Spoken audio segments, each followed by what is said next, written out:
Hi! Welcome to Vinayak star kitchen. ఈరోజు video వచ్చేసి బెల్లం పరమాన్నం. స్వీట్ తినాలనిపించినప్పుడు ఇంట్లో ఏదైనా ఫంక్షన్స్ ఉన్నా, లేదంటే దేవునికి నైవేద్యంగా పెట్టాలని అనుకున్నప్పుడు ఇలా ట్రై చేయండి. ఇప్పుడు శ్రావణ మాసం కాబట్టి అమ్మవారికి కూడా చాలా ఇష్టమైన నైవేద్యం ఇది పరమాన్నం. ఇలా చేసి లక్ష్మీదేవికి కూడా నైవేద్యంగా పెట్టండి. టేస్ట్ మాత్రం అమృతం లాగా ఉంటది. అంత టేస్టీగా ఉంటది. పాలు విరగకుండా, అలాగే ఈ స్వీటు మనకి గట్టి పడకుండా అలానే ఉండేలాగా ఎలా చేసుకోవాలో కొలతలతో సహా చూపిస్తాను. మీరు కూడా తప్పకుండా ట్రై చేయండి. ఇప్పుడు ఈ బెల్లం పరమాన్నం కోసం ఒక బౌల్ తీసుకొని ఇందులో 1 కప్పు రైస్ తీసుకుంటున్నాను.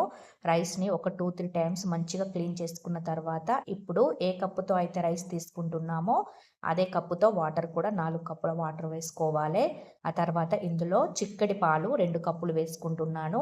మీరు కావాలంటే 2 కప్పుల వాటరు, 4 కప్పుల పాలు కూడా తీసుకోవచ్చు. నేనైతే 2 కప్పుల పాలు, 4 కప్పుల వాటర్ తీసుకుంటున్నాను 1 కప్పు రైస్‌కి అయితే. ఇలా కొలతలతో చేస్తే మనకి పరమాన్నం చాలా టేస్టీగా వస్తది. పర్ఫెక్ట్‌గా వస్తది.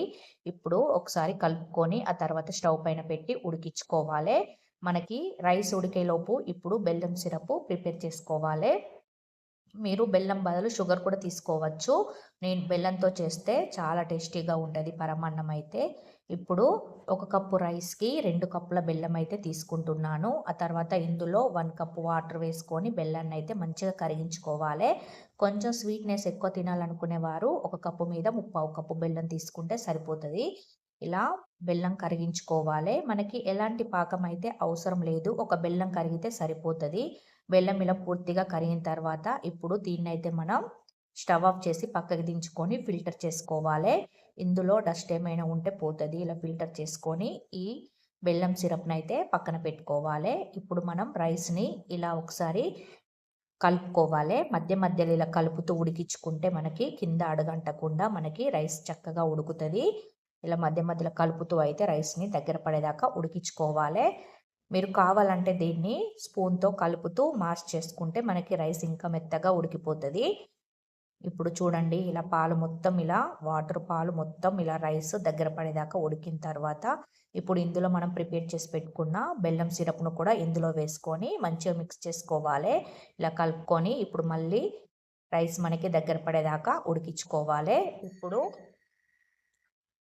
ఒక కడాయి తీసుకొని ఇందులో 2 టేబుల్ స్పూన్ల కరిగించుకున్న నెయ్యి వేసుకుంటున్నాను. ఆ తర్వాత ఇందులో ఎండు కొబ్బరి ముక్కలు చిన్నగా కట్ చేసి వేసుకుంటున్నాను. అలాగే ఇందులో ఎండు ఖర్జూర తీసుకుంటున్నాను. బెల్లం అన్నంలో మనము ఎండు కొబ్బరి వేసుకుంటే ఆ టేస్ట్ చాలా అంటే చాలా బాగుంటది నిజంగా. మీ దగ్గర ఇంకేమైనా డ్రై ఫ్రూట్స్, బాదం, జీడిపప్పు పలుకులు ఏం కావాలన్నా వేసుకోవచ్చు. కానీ ఇలా కొబ్బరి ముక్కలు వేసుకుంటేనే మనకి పరమన్నం చాలా అంటే చాలా టేస్టీగా ఉంటది. ఇలా నెయ్యిలో ఫ్రై చేసి పెట్టుకున్న ఈ ఎండు ఖర్జూర, అలాగే ఎండు కొబ్బరి ముక్కలు ఇందులో వేసుకొని, ఇప్పుడు నెయ్యితో సహా వేసుకొని మంచిగా మిక్స్ చేసుకోవాలే. మీరు ఇంకా నెయ్యి ఎక్కువ తినాలనుకునేవారు మధ్య మధ్యలో హాఫ్ టేబుల్ స్పూన్ నెయ్యి వేసుకుంటూ కూడా ఉడికించుకుంటే చాలా టేస్టీగా ఉంటది పరమాన్నము. మెత్తగా కావాలనుకునేవారు ఇలా మాష్ చేస్తే మనకి రైస్ చక్కగా మెత్తగా అయిపోతది. లేదు కొంచెం పొడి పొడిగా ఉండాలనుకుంటే ఇలా కలుపుకొని ఇప్పుడు స్టవ్ ఆఫ్ చేస్తే మనకి పరమాన్నం అయితే పాలు విరగకుండా, అలాగే ఇది మనకి 2 డేస్ వరకి కూడా దగ్గర పడకుండా ఎలా మనం వండుకున్నామో అలానే ఉంటది. మీరు కూడా తప్పకుండా ట్రై చేయండి. శ్రావణ మాసం కాబట్టి వరలక్ష్మి వ్రతం రోజు ఇలా చేసి కూడా లక్ష్మీదేవికి నైవేద్యంగా పెట్టచ్చు.